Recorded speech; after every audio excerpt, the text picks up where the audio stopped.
لله نحمده ونستعينه ونستغفره ونؤمن به ونتوكل عليه ونعوذ بالله من شرور أنفسنا ومن سيئات أعمالنا من يهده الله فلا مضل له ومن يضلل فلا هادي له ونشهد أن لا إله إلا الله وحده لا شريك له ونشهد أن سيدنا ومولانا محمدا عبده ورسوله صلى الله تعالى عليه وعلى آله وأصحابه وبارك وسلم أما بعد فأعوذ بالله من الشيطان الرجيم بسم الله الرحمن الرحيم إنما يخشى الله من عباده العلماء وقال رسول الله صلى الله عليه وسلم من خرج في طلب العلم فهو كالمجاهد في سبيل الله حتى يرجع أو كما قال رسول الله صلى الله عليه وسلم বুজুর্গান মোহতারাম বয়ান চলতেছিল কোরআন কারিমের হক, কোরআন কারিমের দাবি চাহিদা কি এই বিষয়ের উপরে।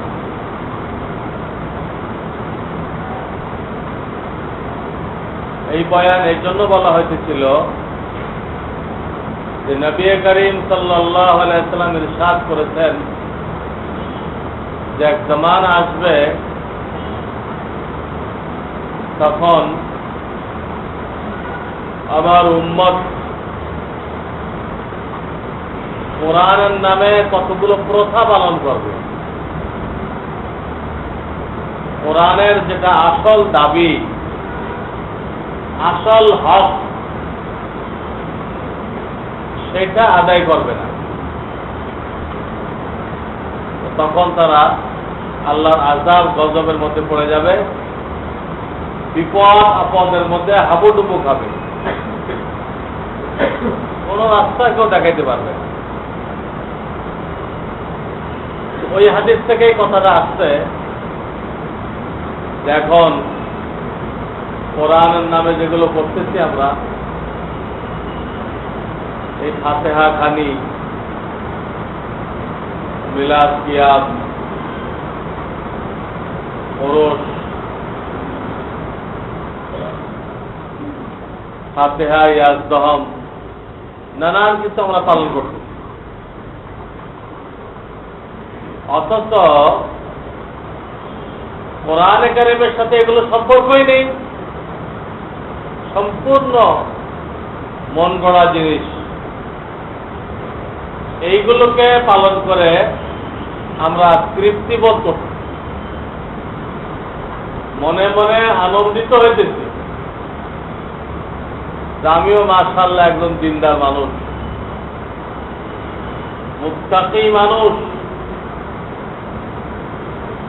আমার ঘরে মাসে মাসে মিলাদ হয়, অমুক হয়। এই সমস্ত আজগুবি কাজ করতেছি, আবার ধারণা করতেছি যে আমার আখিরাতের অনেক উন্নতি হয়ে যেতেছে, আল্লাহ রাজি হয়ে যেতেছে, এই আশা করছি। আমি আগে বলেছিলাম যে কেউ লাগাইল তেঁতুল গাছ আর আশা করলো ফজলি আমের,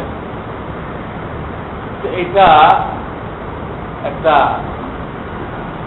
আকাশ কুসুম চিন্তা, রঙিন স্বপ্ন, যার কোনো বাস্তবতা নেই।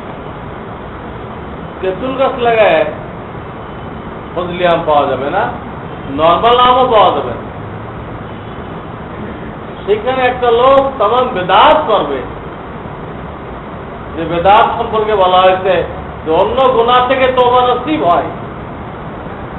বেদাত এমন কঠিন গুনাহ, তওবা নসিব হয় না। এই জন্য হয় না যে এই বদ্দিনী কাজকে সে দিন মনে করতেছে, আল্লাহর নৈকট্য লাভ মনে করতেছে। যখন সে দিন মনে করে করতেছে, ইসলামের বিধান মনে করে করতেছে, তখন সে তওবা কেন করবে? নামাজ পড়তেছে, এখনকার নামাজ থেকে তওবা করবে? হজ করতেছে আমরা, হজের থেকে তওবা করবে? নাউযুবিল্লাহ, কল্পনাই করা যায় না। এগুলো তো ঠিক আছে,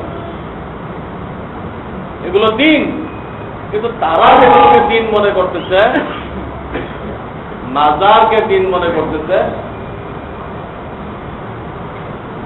আর বিভিন্ন ভণ্ড পীরের পায়ে সিজদা করা, তাদের কাছে প্রার্থনা করা, এইগুলোকে দিন মনে করছে। তাদের বিশ্বাস তাদের এই খাজা বাবা তাদেরকে ফুলসরাত পার করে নিয়ে যাবে, জান্নাতে পৌঁছাই দেবে। এখানে আম্বিয়া কেরাম আলাইহিস সালাম পেরেশান হয়ে যাবে, ইয়া রাব্বি সাল্লিম, ইয়া রাব্বি সাল্লিম বলতে থাকবে, হে আল্লাহ সালামত দান করো।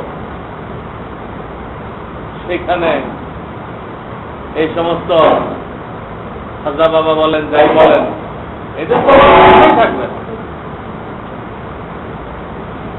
তো বলতেছিলাম দিন মনে করা হয়েছে, এর ভিতরে আখিরাতের কামিয়াবি আছে এই বিশ্বাস করা হয়েছে। এগুলো সব বদ্দিনী, ধোঁকা, আত্মপ্রবঞ্চনা।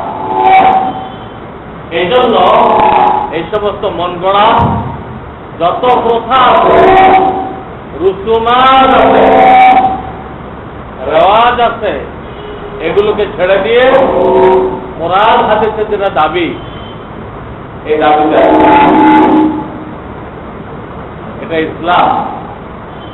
বলেছিলাম কোরআনে কারিমের 1 নম্বর দাবি, কোরআনকে তাজিম করো,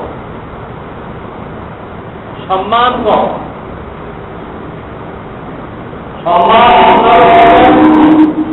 এটা পরিভাষা দ্বারা, অরব দ্বারা বুঝতে হবে। সমাজে সম্মান করার কি উপায় আছে? কাকে সম্মান করা বলে? কেউ মুরব্বীর দিকে পা লম্বা করে বসে না, পরিভাষা এটাকে বেয়াদবি মনে করা হয়। তো কোরআনকে যখন সম্মান করবো, আমরাও কোরআনের দিকে পা লম্বা করে বসবো না। মুরব্বী নিত্যে বসে রয়েছে, কোনো পোলাপান যদি তার কান্দের উপরে চেয়ারে বসে, এটাকে বেয়াদবি মনে করা হয়। কোরআনকে একই কথা, নিচে কোরআন বসবেন, এর ইজাজত নেই, বেয়াদবি। এইভাবে কোরআনের সম্মান দেখানোর জন্য যা কিছু করণীয় করতে হবে। কোরআনকে মহাব্বত করতে হবে, কোরআন পড়ার সময় মনোযোগ দিয়ে পড়তে হবে, কোরআন যখন তেলাওয়াত করা হয় মনোযোগ সহকারে শুনতে হবে, অন্য মনস্ক হওয়া যাবে না। শয়তান যদি মন অন্যদিকে নিয়ে যায়, কিছুক্ষণের জন্য নিতে পারে, এর থেকে কোনো মানুষ পাক না, পবিত্র না, যে এইটুকু হবে না, এটুকু হবেই। কিন্তু আপনার আমার দায়িত্ব, শয়তানের নফসে মনকে অন্যদিকে নিয়ে গেলে আমরা আবার ফিরাই নিয়ে আসবো। ইচ্ছা করে নিব না, আর অনিচ্ছা যদি চলে যায় তো মনকে ওইখানে থাকতে দিব না। নামাজের দিকে, কোরআন শ্রবণের দিকে ফেরাই নিয়ে আসবো, দায়িত্ব আপনার আমার। 2 নম্বর কাজ ছিল কোরআনের মহাব্বত। 3 নম্বর জিম্মাদারি দায়িত্ব কোরআনের হক, বিশুদ্ধ তেলাওয়াত। যে কোনো তেলাওয়াত দ্বারা আল্লাহ রাজি হবেন না। ওই তেলাওয়াত তারা রাজি হবেন যেটা জিবরিল আমিনকে দিয়ে তার রাসূল পাক সাল্লাল্লাহু আলাইহি ওয়াসাল্লামকে শুনিয়েছেন। তেলাওয়াত শোনাই দিয়েছেন। কোরআন কোন বই আকারে নাযিল হয়নি, এটা কিতাব জিবরাইল আলাইহিস সালাম আইনে রাসূলের হাতে তুলে দিলেন যে এটা আপনার উপর নাযিল হয়েছে, এগুলো আপনি বলে দেন। এরকম না, কিন্তু আমাদের কাছে যে কিতাবের সাহিত্যে আছে, এই সাহিত্য তো নাযিল হয় নাই, তো জিবরাইল দিয়ে গেল। বরং কোনো সময় 1 সূরা, কোনো সময় 2 আয়াত, 3 আয়াত, 23 বছর ধরে যখন যতটুকু প্রয়োজন মনে করা হয়েছে, বিভিন্ন মাসলার জবাব দেওয়ার জন্য, কাফেরদের প্রশ্নের জবাব দেওয়ার জন্য, নানান প্রয়োজনে আল্লাহ তাআলা যখন যতটুকু প্রয়োজন মনে করছেন ওটুকু নাযিল করছেন। কিভাবে নাযিল করছেন? জিবরাইল পড়ছে রাসূলের সামনে, রাসূলুল্লাহ সাল্লাল্লাহু আলাইহি ওয়াসাল্লাম ওটা শুনতেন এবং তখন জিবরাইলের পুরো অবস্থা দেখতেন। কোন অবস্থা উচ্চারণ করার সময় ওনার মুখের অবস্থা কি হইতেছে, গোল হইতেছে না মিলতেছে, কোনটা নাকের থেকে উচ্চারণ হইতেছে, সব কিছু লক্ষ্য করছে। তো কোরআন তেলাওয়াত করে নাযিল হয়েছে। বিভিন্ন সময় আমরা আমাদের পড়ি লা তুহাররিক বিহি লিসানাকা লিতা'জালা বিহি ইন্না আলাইনা জামাহু ওয়া কুরআনা। এই আয়াতগুলো ওই বিষয় ঠিক জিবরাইল যেভাবে পড়তেন ওনার সাথে সাথে নবী করিম সাল্লাল্লাহু আলাইহি ওয়াসাল্লাম ওইভাবে পড়তেন। ওই তেলাওয়াতটা ধরে রাখার জন্য এতে কষ্ট হইত। এই জন্য এই সূরা কিয়ামা, এই সূরার মধ্যে আল্লাহ আয়াত নাযিল করলেন যে আপনার কষ্ট করে পড়ার দরকার নেই, আপনি শুধু মনোযোগ সহকারে শুনতে থাকেন। এটা আপনার দিনের মধ্যে গেড়ে দেওয়া, আপনার মুখে এর তেলাওয়াত জারি করে দেওয়া এবং এর ব্যাখ্যা কি হবে, বাস্তব নমুনা কি হবে, এর ব্যাখ্যা বিশ্লেষণ আপনার সিনায় ঢেলে দেওয়া আমি রব্বুল আলামিন দায়িত্ব নিয়েছি। আপনার সিনাটাকে গেড়ে দেওয়া হবে, ভুলবেন না। যখন চাইবেন তেলাওয়াত করতে পারবেন, পাঠ করতে পারবেন এবং প্রত্যেকটা আয়াতের বাস্তব রূপ কি, নামাজ পড়তে বলা হয়েছে, এর বাস্তব নমুনা কি, এটা আপনার দিলে আমি রব্বুল আলামিন ঢালবো। হাদিস হবে ওটা, হাদিস ওটা বলে দিবেন, দেখাই দিবেন। তো তেলাওয়াত আল্লাহ রাসূলের কাছে একটা নির্দিষ্ট আকারে আসছে, তিনি ওই তেলাওয়াত উম্মতের সামনে পেশ করতেন। সেই তেলাওয়াত আজকে কারি সাহেবরা উম্মতের কাছে পেশ করতেন। এইটার নাম বিশুদ্ধ তেলাওয়াত। মন করা তেলাওয়াত করলে হবে। কোরআনে কারিমের 3 নম্বর হক বিশুদ্ধ তেলাওয়াত। এটা আল্লাহ তাআলা কোরআনে কারিমে ফরজ করে দিয়েছে, ফরজ। কোরআনকে সহি পড়তে পারা, যদি কেউ কোরআন সরাসরি না পারে ঠিক আছে, নামাজ পড়ার জন্য কিছু সূরা সহি করে পড়তে পারা ফরজাইন, ওটা সরাসরি সহি করে পড়তে পারা তো ফরজে কিফায়া।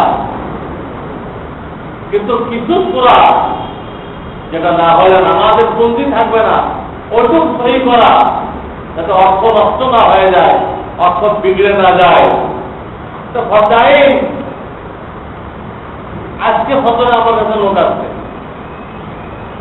কোন এক জায়গায় জামাত হয়েছে, ইমাম সাহেব এই পড়ছে, ফজরে আসছে একরকম, পড়ছে আর একরকম, লোকজন ছুটে আসছে, আমাদের নামাজের কি হয়েছে। তখনও টাইম ছিল না, তাড়াতাড়ি বিনা আপনারা ভুল পড়াইতে বলে, কারণ যে ভুল হয়েছে অর্থ একদম উল্টা হয়ে গেছে, নামাজ হয় উল্টা হয়ে গেছে। একজন কোরআনকে সহি করে না পড়লে অর্থ উল্টা হয়ে যায়। আমি বারবার বলছি যে অনহার মানে কুরবানি করো, গলা চিপা হা, গলা চিপা হা দিয়ে যদি না বলে আর এক হা আছে, নুন ওয়াও হা, নুন ওয়াও হা, এই হা হতে পড়ে অনহার, ধমকি দাও। শুনতে তেমন কোনো প্যাটফর্ম বোঝা যাবে না। অর্থ আসমান জমিনের পার্থক্য হয়ে গেল। রবের জন্য কুরবানি করো আর তাহলে রবকে ধমকি দাও। এই জন্য অন্তত নামাজ পড়াগুলো সই করা আইন, এর কোনো বিকল্প নেই। এটা না করে অন্য কাজ যত করে আপনি বহু মসজিদ বানাই দিলেন, কোরআন সই করতে রাজি নেই, আপনার জন্য বেহেশতে যাওয়া কঠিন। বহু মাদ্রাসা বানাই দিলেন, বহু জিকির করলেন, দাওয়াত ও তবলিগের লাইনে বহু মেহনত করলেন, 20-30টা দেশ দাওয়াত দিয়ে আসছেন, কত লোক আপনার দাওয়াতে মুসলমান হয়ে গেছে, কিন্তু আপনার নামাজ করা গেল অবাঞ্ছনীয় অপরাধ। এই অবস্থায় আপনার জন্য জান্নাতে যাওয়া কঠিন। এই জন্য প্রত্যেকটা কাজ আলাদা আলাদা শিখতে হবে। এটা মনে করা গেল যে আমি এইটা দিয়ে পার হয়ে যাবো। কেউ মনে করতে চায় জিকির করে জিকির দিয়ে পার হয়ে যাবে, কেউ মনে করতে যে এত মসজিদ বানিয়ে দিলাম এটা দিয়ে পার হয়ে যাবে না। আপনাকে ঈমান শিখতে হবে, কোরআন সই করতে হবে, নামাজ শিখতে হবে, হালাল হারাম শিখতে হবে, আত্মশুদ্ধি করতে হবে। এটুকু তো আলাদা আলাদা শিখতেই হবে। আপনাকে ভিন্নভাবে তার থেকে ঈমান শিখতে হবে। ঈমান কি জিনিস? কোরআন শিখতে হবে ভিন্নভাবে, কোন কারি সাহেবের কাছে। নামাজ প্র্যাকটিক্যাল ট্রেনিং এর মাধ্যমে শিখতে হবে, দেখা দেখি সম্ভব হবে। হালাল রিজিক কেমনে হবে, বান্দা হক কেমনে আদায় করা যাবে, এটা আপনাকে কোন মুক্তির সাথে যোগাযোগ রেখে শিখতেই হবে, আর কোন রাস্তা নেই। আর আত্মশুদ্ধি 10টা বাতিনি রোগের থেকে অন্তরকে পরিচ্ছন্ন করা। 10টা আভ্যন্তরীণ রোগ, এই লোভ লালসা, হিংসা, বিদ্বেষ, রিয়া, অহংকার, এইরকম 10টা রোগ থেকে অন্তরকে পাক পবিত্র করা, আত্মশুদ্ধি বলা হয়। করতেই হবে। এই কাজগুলো আপনাকে ভিন্ন ভিন্ন ভাবে শিখতে হবে। অন্য আর একটা কাজের দ্বারা এর একটা হবে না। সবার দাওয়াতের কাজ করলেন, তাহলে কোরআন সই হয়ে যাবে, এতে কোনোদিন আপনার কোরআন সই হবে, সেখানেও কষ্ট করাইবেন, ওই বছর দ্বারা কোরআন সই হবে। সেখানে পর্যাপ্ত আলেম নেই, আপনার মতো আরেকজনে কষ্ট করাইবে, কি হবে? বা আলেম থাকলো, যদি তাসবিহ না বলা হয়, তাসবিহ না শেখানো হয়, আলেমেরও যদি কষ্ট করে তবুও সই হবে। এটা টাইম নিয়ে শেখার জিনিস, টাইম নিয়ে শেখার জিনিস। তাসবিহ পড়া শিখতে হবে। তবে ইমানের জন্য ভিন্ন মেহনত করতে হবে, কোরআন সই করার জন্য ভিন্ন মেহনত করতে হবে, নামাজ সই করার জন্য ভিন্ন মেহনত করতে হবে, হালাল রিজিক বান্দার হক এর জন্য ভিন্ন মেহনত করতে হবে, আত্মশুদ্ধি এর জন্য ভিন্ন মেহনত করতে হবে। এগুলো কোনোটাই একটা আটটা দ্বারা হয়ে যাবে। যদি কেউ ঢুকায় থাকেন, কিন্তু তওবা করে আমি যেভাবে বলতেছি এটা মানতে চেষ্টা করেন। প্রত্যেকটা ভিন্ন, প্রত্যেকটা জন্য আয়াত নাযিল হইল। যদি একটা আয়াত দ্বারা হয়ে যেত, তো যেটা দ্বারা হয়ে যেত ওই আয়াতের যথেষ্ট ছিল। বলেন ওটার দ্বারা এটা হয়ে যাবে, তাহলে পরেরটার জন্য আয়াত দরকার ছিল না। যেটার দ্বারা হয়ে যাবে ওই আয়াতটাই নাযিল করলে যথেষ্ট হয়ে গেছে। বোকা শয়তান আমাদেরকে বারণ করার জন্য দ্বীনের সুরতে ধোঁকা করতে ফেলেছে, ধোঁকা করতে ফেলেছে যে এটা করো এটা হয়ে যাবে। আজীব ধরনের ধোঁকা দেয়। কোথাও মাত্রায় আলোচনা হয়েছে আপনাকে দেখে দেবে না, বলবে যারা তালিম করতেছে আমল হয়ে গেছে, তুমি যারা তালিম করতেছ আমল হয়ে গেছে, ওখানে যাওয়ার কি দরকার, আগে না আমল করে দাও। আর এখানে আমলের কিছু নেই, এটা তো ফজিলত আছে, মাথায় কোথায় যে কথা বললো সারা মূর্খ। সে বলতেছে আমরা যারা তালিম করছি সেটা আমল হয়ে গেছে, এখানে তো আমলের তরিকা বলা হয় নাই, এটা ফজিলত বলা হয়।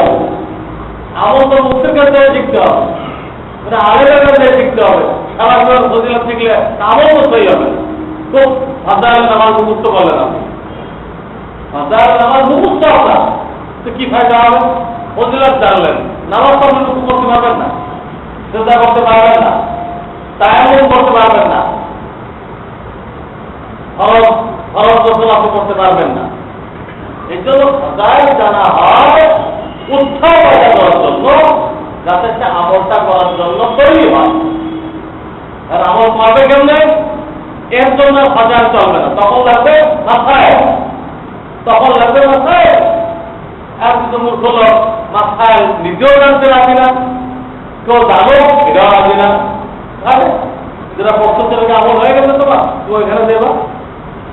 যেটা পড়তেছি না আমলের তো কথা নেই এখানে, আমল কিভাবে করতে হবে তার মাথায় তো নেই আগে। এই ধরনের শয়তানের ধোঁকা এগুলো দিয়ে মানুষকে মাহরুম করা। এই জন্য আমি ক্লিয়ার বলে দিলাম, এই কাজগুলো ভিন্ন ভিন্ন শিখতে হবে। যে শিখবেন না সে আল্লাহর কাছে কৈফিয়ত দেবে, আল্লাহ তো পাকড়াও করবে। যা আল্লাহ বলে নাই এটা শিখতে হবে। তোমাকে কোনো জায়গায় বলে দিতে যে একটা দিন সব হয়ে যাবে, তুমি এটা পড়েছিলে কেন? না রসুল্লাহ বলে নাই, সবগুলো ভিন্ন ভিন্ন শিখতে হবে, প্রত্যেকটা আলাদা শিখতে হবে। এটা জরুরি জিনিস, একটা দ্বারা আসতে হবে না। নামাজ পড়লে ইমান হবে, কোন নামাজ পড়লেন ইমানের কি হবে? ইমান তো শিখতে হবে। আর ইমান শিখলেন নামাজ হবে না, নামাজ শিখতে হবে, কোনো একটা দ্বারা আসতে হবে না। তো বলতেছিলাম কোরআনের বিশুদ্ধ তেলাওয়াত করুন, পুরা না হোক অন্তত নামাজ সহি করার জন্য কতিপয় সূরা আর 10টা সূরা আপনাকে শিখতেই হবে। তার মধ্যে যেন এমন ভুল না থাকে যে ভুলের দরুন নামাজ নষ্ট হয়ে যায়, অর্থ নষ্ট হয়ে যায়, এই ধরনের ভুল যেন না থাকে। এই পর্যায়ে সহি করতে হবে। এটা কোরআন কারীমের 3 নম্বর হাত। 4 নম্বর হাত আমি গত জুমাতে শুরু করেছিলাম, কোরআন কারীমের ইলম আমল। কোরআন আল্লাহ যে আমাদেরকে অনেক কিছু আদেশ দিয়েছেন, ওটাকে জানার নাম হলো ইলম। কোরআনে কি কি আদেশ দিয়েছেন, কি কি নিষেধ করেছেন, এই আদেশ নিষেধ জানার নাম হলো ইলম। আর সেটাকে বাস্তবায়ন করার নাম হলো আমল। যেগুলো করতে বলেছেন করতে হবে, যেগুলো নিষেধ করেছেন থাকতে হবে। যত কষ্ট হোক, যত ক্ষতি হোক, অনেকগুলো ক্ষতি হোক। আপনার এখন কথার কথা, সিনেমা থেকে অনেক ইনকাম হয়েছে, সিনেমা থেকে খুব ইনকাম হয়েছে, কিন্তু যখন আপনি কোরআন হাদিসের আমল করবেন সম্পূর্ণ ত্যাগ করতে হবে। পিছনে যা সিনেমা থেকে ইনকাম করছেন ওইগুলো ফকির মিস্ত্রিকে দিয়ে দিতে হবে, সামনের জন্য থাকতেই হবে। পিছনে যেগুলো পাইছেন এইগুলো সবের নিয়ত না করে, দান করে গরিবদেরকে দিয়ে দিতে হবে। এরকম বিভিন্ন হারাম ব্যবস্থা, টেলিভিশন ঠিক করার ব্যবস্থা, ফটো তোলার ব্যবস্থা, বিভিন্ন হারাম ব্যবস্থা। আজকাল অডিও ভিডিও দোকান খুব দেখা যায়, এগুলো ফিল্ম ক্যাসেট টিকি আছে, সম্পূর্ণ হারাম। কোন মসজিদ মাদ্রাসাওয়ালাতে জানে যে তার ব্যবসা একমাত্র এইটা, এবং সেই পয়সা থেকে সে মসজিদে দিচ্ছে, তার মাদ্রাসায় দিচ্ছে, তখন মসজিদ কর্তৃপক্ষ, মাদ্রাসা কর্তৃপক্ষ যেন তাকে মানা করা, ভাই আপনি মেহরবানি করে চান্দা দিয়ে দেন। এই ধরনের লোক আপনাকে দাওয়াত করতেছে খাওয়ার জন্য, আপনাকে আদবের সাথে মানা করতে, ভাই আপনি আমাকে দাওয়াত দিয়েন না, আমি এই দাওয়াত কবুল করতে অপারগ। কিন্তু আপনার রিজিক হয় না, স্পষ্ট তার রিজিক যে হয় না, সকলেই দেখতেছে। তার ভিডিও দোকান আছে, সে ছবি তুলছে, সিনেমার টিকিট বিক্রি করতেছে। তো বলতেছিলাম যে আমল করতে গেলে অনেক সময় কষ্ট হবে, অনেক সময় দুনিয়াবি ক্ষতি হবে, কিন্তু জান্নাত পাওয়ার জন্য ওই ক্ষতি স্বীকার করতে হবে। করে অবৈধ সোর্স, অবৈধ ইনকামের রাস্তা বন্ধ করে বৈধতে আসতে হবে। তার যদি বিরিয়ানি পোলাও না হয়, ডাল রুটি খাবেন, রেস্টুরেন্ট গেলে ডাল রুটি খেতে হবে। আল্লাহ তাআলা তার হাবিবকে দিয়ে ঘোষণা করেছেন, মান আহাব্বা আখিরাতাহু আযাররা বিদুনিয়াহু। আখিরাতে যাবে তার দুনিয়াতে অনেক কুরবানি স্বীকার করতে হবে, ত্যাগ স্বীকার করতে হবে। আখিরাতের কামিয়াবি চাইলে, উচ্চ মানের জান্নাত চাইলে দুনিয়ার অনেক কুরবানি আপনাকে স্বীকার করতে হবে, ক্ষতি মেনে নিতে হবে যে আল্লাহর জন্য ছেড়ে দিলাম। ওমান আহাব্বা দুনিয়াহু আযাররা বিআখিরাতিহি। আর যে ব্যক্তি দুনিয়ার উন্নতি চাইবে, তার হালাল হারাম দরকার নেই, পয়সা দরকার না, পয়সা দরকার, কোটিপতি হইতে হবে। কোটিপতি হইলে তো মানে এমপি হওয়া হবে, এমপি হইলে তো মিনিস্টার হওয়া হবে। এইটা মাথায় ঢুকছে, এই পীড়া তো মাথায় ঢুকছে। দেখতেছেন আজকাল কোটিপতিরাই পায় নমিনেশন, তা হচ্ছে টাকার ভিতরে লাগে। হালাল নেই, হারাম নেই, জায়েজ নেই, হ্যাঁ না জায়েজ নেই, এক হাতে দিচ্ছে। এই লোকের জন্য ধ্বংস অপেক্ষা করছে, ধ্বংস হয়ে যাবে। বাংলায়ও বলে লোভে পাপ, পাপে মৃত্যু। মানুষের দেমাগে কি ঢুকছে? হিরোইন বিক্রি করে ইসলাম কায়েম করছে। মানুষের দেমাগে কি ক্রীড়া ঢুকছে যে হিরোইন বিক্রি করে ইসলাম কায়েম করছে? দেমাগ কি পরিমাণ করছে? আল্লাহ কাকে ঠিকাদারি দিচ্ছে? আল্লাহর ইসলাম এত মিসকিন হয়ে গেছে, যাবে হারাম পয়সা দিয়ে ইসলাম কায়েম করবেন, আপনাকে এই ঠিকাদারি দেওয়া হয়েছে। হালাল পয়সা দিয়ে কিন্তু পারলে করেন, না পারলে দোয়া করেন, আপনার পয়সা দেওয়ার দরকার নেই। আল্লাহ ইসলাম হারাম পয়সা ছাড়া এমনি চলবে, আল্লাহ চালাবে। আল্লাহ দায়িত্ব নিচ্ছে, কিন্তু সবসময় দায়িত্ব দেন নাই যে হেরোইন বিক্রি করে আমার ইসলামের খেদমত করো। হ্যাঁ, ব্যাংকে টাকা রেখে সুদ নিয়ে গরিবদের সেবা করো, বলেন নাই? আজও ভুলে ভুলে শুধু অ্যাকাউন্ট খুলছে, তার উচিত ছিল কারেন্ট অ্যাকাউন্ট খোলা, জানতো না, এটা ভুলে গেছে। তাকে বলা হয়েছে দায় মুক্ত হওয়ার জন্য তুমি এখন এই টাকাগুলো সবের নিয়ে না করে গরিবদেরকে দিয়ে দাও। না জেনে ভোট দিল, তার যান বাঁচানোর রাস্তা এটা। কিন্তু আপনি জানে শুনে খুলবেন যে সুদি অ্যাকাউন্টে রাখলাম, এতে তার উদ্দেশ্য আমি খাবো না, আপনি অ্যাকাউন্টটা জানে শুনে এই নিয়েতে খুলতেন, টাকা আসবে গরিব দুঃখীদের দিতে। এটা না যায়। হারাম টাকা দান করলে ঈমান চলে যাওয়ার আশঙ্কা মারাত্মক। কোরআনে মানা করা হয়েছে, ওয়ালা তায়াম্মামুল খাবিথা মিনহু তুনফিকুন ওয়া লাস্তুম বিআখিযিহি। হারাম মাল আল্লাহর রাস্তায় খরচ করা তো দূরের কথা, খরচ করার কল্পনা করবে না, কল্পনা করতে মানা করা হয়েছে কোরআন শরীফে। কিন্তু বলতেছিলাম কোরআনের 4 নম্বর ভাব হলো কোরআনের ইলম হাসিল করতে। কি আদেশ দিলেন, কি নিষেধ করলেন, সে জানতে হবে। জেনে যত কষ্ট হোক ওটা আমলে আনতে হবে। ইলম অর্জন করার জন্য কি করতে হবে, আমল করার জন্য কি করতে হবে, এটা হলো জানার বিষয়। কোরআনের ইলম অর্জন করার জন্য আল্লাহ তাআলা 3টা ফোর্স রাখেন, 3টা ফোর্স। 1 নম্বর, আপনি কোরআনের তরজমা তাফসীর শুনবেন, সংক্ষিপ্ত। একটা তো লম্বা জোড়া তাফসীর, অনেক কথা আছে। আসলে মোটামুটি তরজমাটা জানলেন, আর ওই আয়াতে কি কি বিধান আছে, বিধানগুলো জানলেন, সংক্ষিপ্ত তাফসীর। এই পর্যায়ে সংক্ষিপ্ত তফসির, এই তফসির আপনাকে আমাকে জানার একটা ফিকির রাখতে হবে, ব্যবস্থা করতে হবে। এর জন্য ভালো শুরুতেই আপনার ঘরে নির্ভরযোগ্য কোনো তফসির থাকলো, ওখান থেকে কিছু কিন্তু আপনি একা পড়লেন। আবার সপ্তাহে একদিন আপনার মসজিদের মধ্যে দরজা তাফসীর হলো ধারাবাহিক, 5টা করে আয়াত কি 10টা করে আয়াত তর্জমা বলে দেবে, এবং ওই আয়াতগুলো থেকে কি কি মাসাইল, কি কি আদেশ নিষেধ বের হয় এটাও বলে দেবে।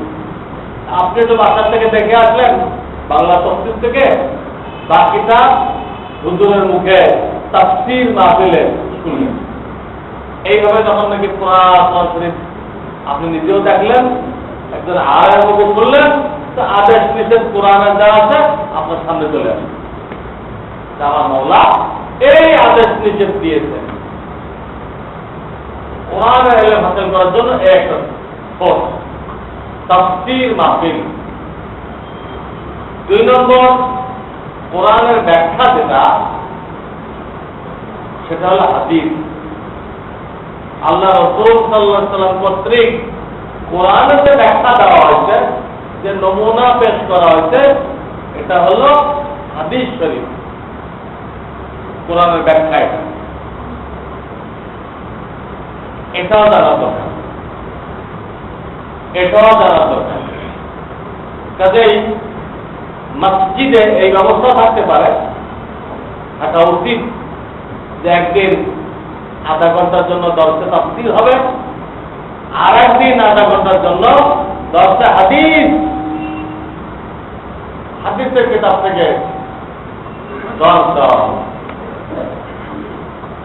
এখন তো সব হাদিসের বাংলা হয়ে গেছে, আপনারা বাংলা দেখবেন, সেখানে কোনো হাদিস যদি রহিত হয়ে থাকে, পড়ানোরা বলে দেবে হাদিস ঠিক আছে এটা, কিন্তু এটা রহিত হয়ে গেছে।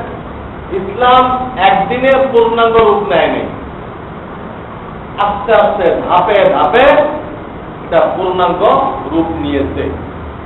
যেমন ধরুন আমরা যে রোজা রাখতেছি, এটা হঠাৎ করে আসে নাই কিন্তু, তাহলে মানুষরা ঘাবড়ায় দিচ্ছে।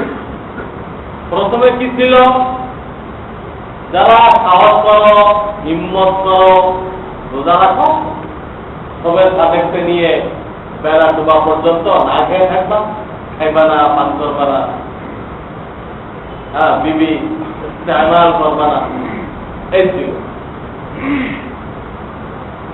যারা পারো তারা করো, আর যাদের সাহস নেই তারা একটা রোজার বদলে একজন গরিব মানুষকে একদিন খাওয়াইত, একটা রোজার বদলে একজন গরিব মানুষকে একদিন খাওয়াও, তাহলে বাধ্যতামূলক হলো না। যারা হিম্মত করেছে রোজা রাখছে, যারা হিম্মত করে নাই তারা গরিবদেরকে খাওয়াই দিচ্ছে। কিন্তু এতটুকু জানাজানি হয়ে গেছে যে রাখা যায়। যাদের হিম্মত কম ছিল, যারা কল্পনাই করতে পারেন না এত লম্বা না খাই কেমন থাকবে, কল্পনা করতে পারতেছিল না, তাদের কাছে সহজ মনে হলো যে দেখলাম আমার অমুক ভাই, আমার অমুক বন্ধু, আমার অমুক আত্মীয়, হ্যাঁ এটা সব রোজা রাখে, তো অসম্ভব হইতো ওরা কেমনে বলবো, ওরা কিভাবে এই রোজাগুলো আদায় করবো। যাতে এই প্রাথমিক পর্যায়ে বাধ্যতামূলক করা হয় নাই, আসান রাখা হয়েছে, কিন্তু পরে দেখা গেল এতটুকু হয়েছে যে জানাজানি হয়ে গেছে, রাখা সম্ভবপর, সমাজের অনেক লোকরা সবার হিম্মত পাইতে হয়ে গেছে। তখন যে আয়াত নাযিল হয়েছে, ফামান শাহিদা মিনকুমুশ শাহরা ফালিয়াসুম, এখন থেকে তোমরা দেখেও রমজান মাস পাইবা, এবং তুমি অসুস্থ না, সফরে না, তো তুমি অবশ্যই অবশ্যই রোজা রাখবা। প্রথম দিন কিন্তু অবশ্য বলা হয়নি রাখো, আর সাহস না হলে মিসকিনকে খাওয়াই দাও, পরে এটা বাধ্যতামূলক করা হয়েছে। তো প্রত্যেকটা জিনিস দেখা যায় ধাপে ধাপে আগায়। আরবের লোকেরা মদ পান করতে সাংঘাতিক অভ্যস্ত ছিল। যার ঘরে যত পুরাতন মদ থাকত তাকে তত সম্মানী মনে করা হতো। আজব দুনিয়া ছিল। আল্লাহ তাআলা তাদের সাংঘাতিক রেয়াত করলেন। পয়লা দিনে এই কথা বললেন না যে মদ পান করা হারাম, বলেন কয়েক বছর লাগে প্রথম আয়াত নাযিল করলেন, ইসমুহুমা আকবারু মিন নাফিহিমা। তোমরা যে খাইতেছ তবে জেনে রাখো এর ক্ষতিটা কিন্তু লাভের তুলনায় বেশি। কিন্তু দুনিয়াতে লাভ আছে মদ খাওয়ার মধ্যে, কিন্তু ক্ষতি তার থেকে অনেক বেশি। এটুকু ইসমুহুমা আকবারু মিন নাফিহিমা। এটুকু যারা উচ্চ স্তরের জ্ঞানী ছিল, জ্ঞানী লোকের জন্য ইশারা যথেষ্ট। তারা তৎক্ষণাৎ ছেড়ে দিতে যে আল্লাহ যখন বলতেছে ক্ষতি বেশি, তাহলে আমি সামান্য লাভ কেন এর পিছনে ছুটতেছি কেন, এটা নেই। তারা ছেড়ে দিল। সর্বোচ্চ জ্ঞানী তারা ছেড়ে দিয়ে। এর আরো অনেক বছর পরে, 2-3 বছর পর আবার নাযিল হয়েছে, লা তাকরাবুস সালাহ ওয়া আনতুম সুকারা। মদ পান করার কারণে দিমাগ তাদের ঠিক নেই, এই অবস্থায় তারা যেন নামাজ না পড়ে, নামাজ যেন না পড়ে। তারা সে উল্টা পাল্টা করবে। আল্লাহ প্রশংসা করতে দেয়, হ্যাঁ, গালি দিতে পারে। নিজের জন্য দোয়া করতে দেয়, কিন্তু মাথা ঠিক নেই, বদদোয়া করতে পারে, নানান অসুবিধা হবে।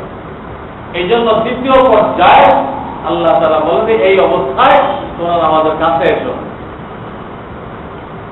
আকল বুদ্ধির দিক দিয়ে যারা মাঝারি পর্যায়ে ছিল, সেকেন্ডারি পর্যায়ে ছিল, এই আয়াত তাদের তারা ছেড়ে দিল। তারা ছেড়ে দিল। তাই এই জিনিসটা ভালো না, এইটা খাইলে আমি আল্লাহ নামাজ পড়তে পারবো না, এই জিনিস তো ঠিক না। নামাজের সুযোগ থাকে না, খারাপ, এরা ছেড়ে দিল।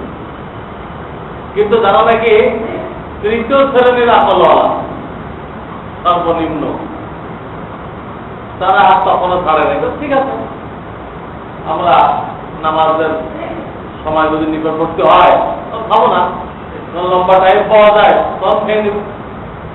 এটা এই ব্যাখ্যা করি। আমার দরকার ছিল আকল কমজোর হয় কারণে থাকতে পারে, এই ব্যাখ্যা দিই। এর আরো করা যায়, এই প্রত্যেকটা ধাপে কিন্তু অনেকে ছেড়ে দিচ্ছে। মদ খানেওয়ালার সংখ্যা কমে আসতেছে, কমতে কমতে হাতে গোনা কয়েকজন আছে। তখন তারাও কিন্তু বুঝতে পারছে যে মদ খাওয়াও জিন্দেগি চলে।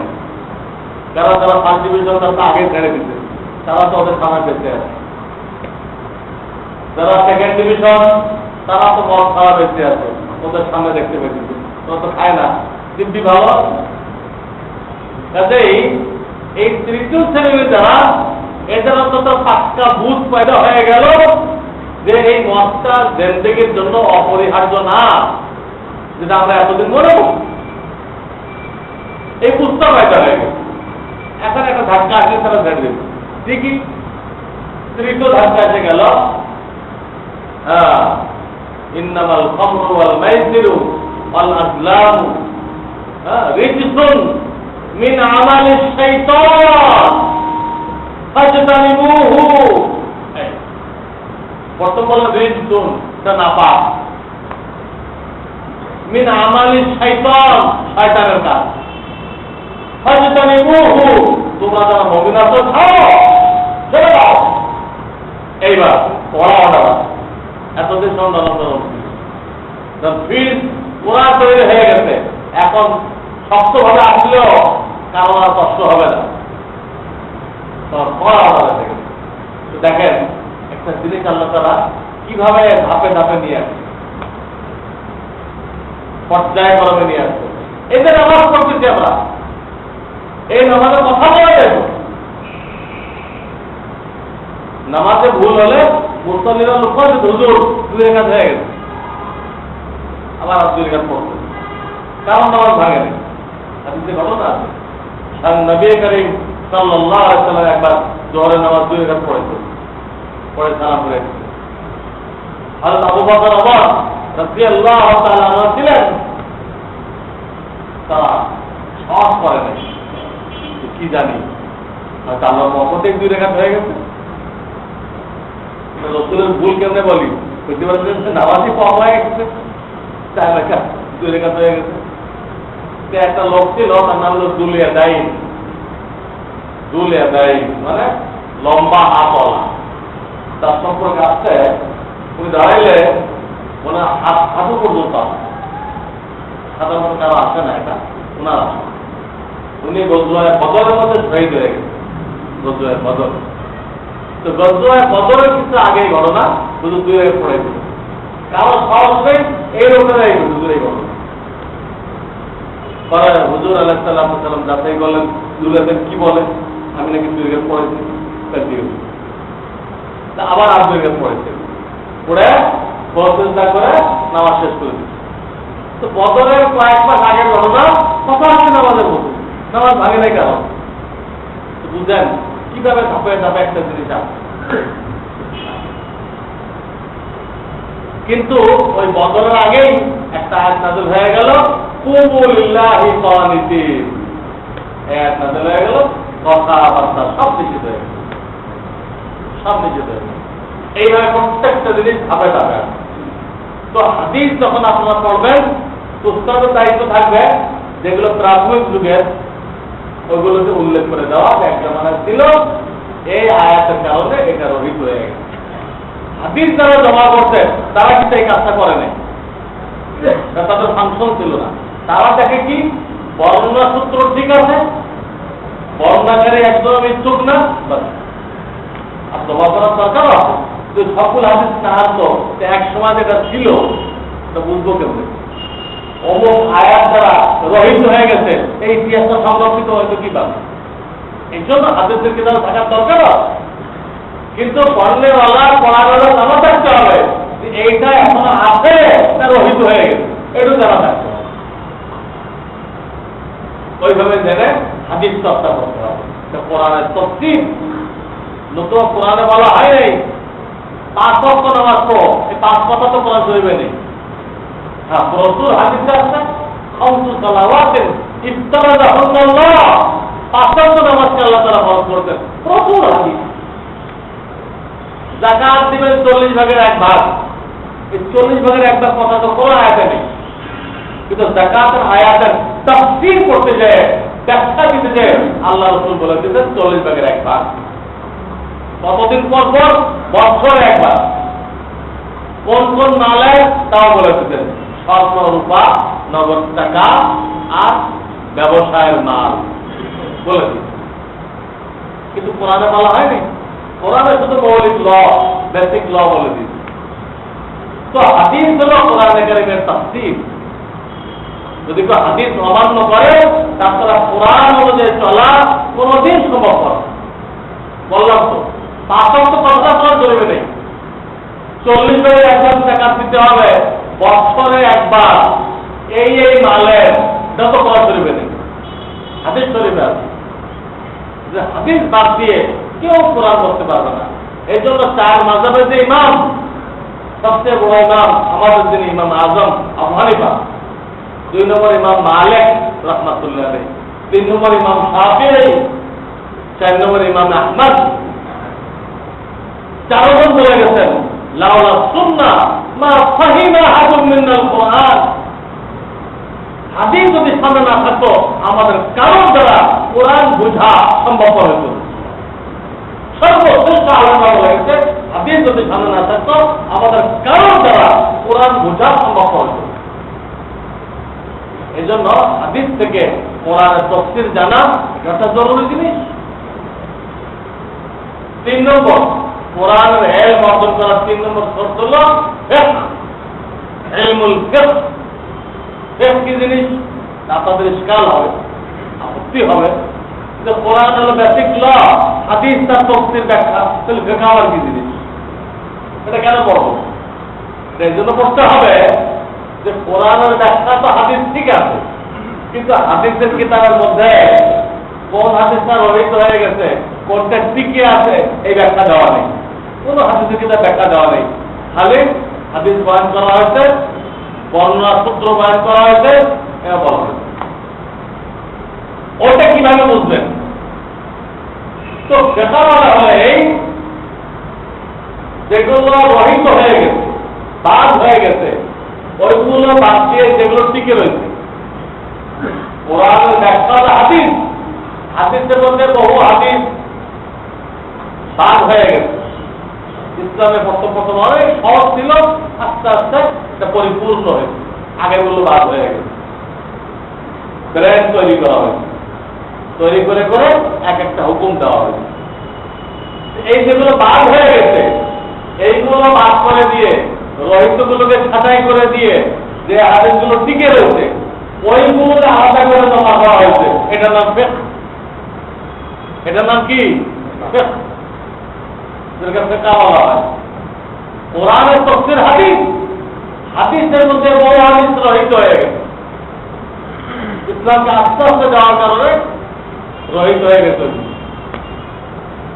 এক জামানায় ছিল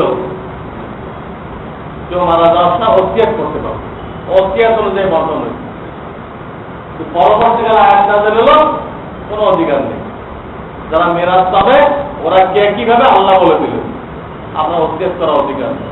হ্যাঁ, ওসিয়ত করতে পারেন যে আপনার থেকে মিরাজ পাবে না, আমার অমুক বন্ধুকে 5,000 টাকা দিয়ে দিন, অমুক মসজিদে আমার সম্পত্তি থেকে 10,000 টাকা দিয়ে দিন, অমুক মাদ্রাসায় আমার সম্পত্তি থেকে 1 বিঘা জমি দিয়ে দিন। এই ওসিয়ত এখন আছে, কিন্তু যারা আপনার ওয়ারিস মিরাজ পাবে এদের জন্য আপনার ওসিয়ত করার কোনো অধিকার নেই। ওটা এক জামানায় ছিল, কোরআনের আয়াত, ওই আয়াতটা রহিত হয়ে গেছে। দ্বিতীয় তো যে অপরাধ রহিত হয়ে গেছে, ওইটা বাদ দিয়ে যা শিখছে ওটার নাম কি? ওটার নাম ফিকহ। তো সপ্তাহে একদিন কোরআনের তাফসীরের 10 হলো আধা ঘন্টা, আর একদিন হাদিসের 10 হলো আধা ঘন্টা। এই দুটো সপ্তাহে 2 দিন হলো। আর যেটা নাকি ফিকহ বা সায়েন্স, ওটা প্রত্যেক দিন অল্প অল্প হইতে হবে, একটা দুটা মাসাইল হলো প্রত্যেক দিন বলতে হবে। কাজ খালি বললে হবে না, প্র্যাকটিক্যাল দেখাই দিতে হবে। যেহেতু এটা হলো কোরআন হাদিসের একদম সার নির্যাস, সার নির্যাস হলো ফিকহ। এটা প্রত্যেক দিন অল্প অল্প হইতে হবে। তাহলে ওই মসজিদকে আবার মসজিদ বলা হবে, ওই মসজিদটা আবার একদিন হবে আধা ঘন্টার জন্য 10টা তাফসীর, একদিন আধা ঘন্টার জন্য 10টা হাদিস, আর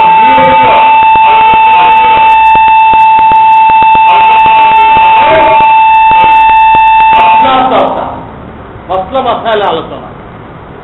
এটা হলো কোরআনের ইলম অর্জন করার পদ্ধতি। কোরআনের ইলম অর্জন করার এই হলো পদ্ধতি। এরপর থাকবে আমলের পদ্ধতি কি, এটা আল্লাহ তাআলা তৌফিক দিলেন, সামনের সময় আলোচনা করা হবে। আমলে কিভাবে আনবো? আমলে আনা তো সহজ না, নফসে কোনোদিন চাইবে না, শয়তান কোনোদিন চাইবে না আপনি আমল করেন। এটা আনার পদ্ধতি কি ইনশাআল্লাহ বয়ান করা হবে। ওয়া আখিরু দাওয়ানা আনিল হামদুলিল্লাহি রাব্বিল আলামিন।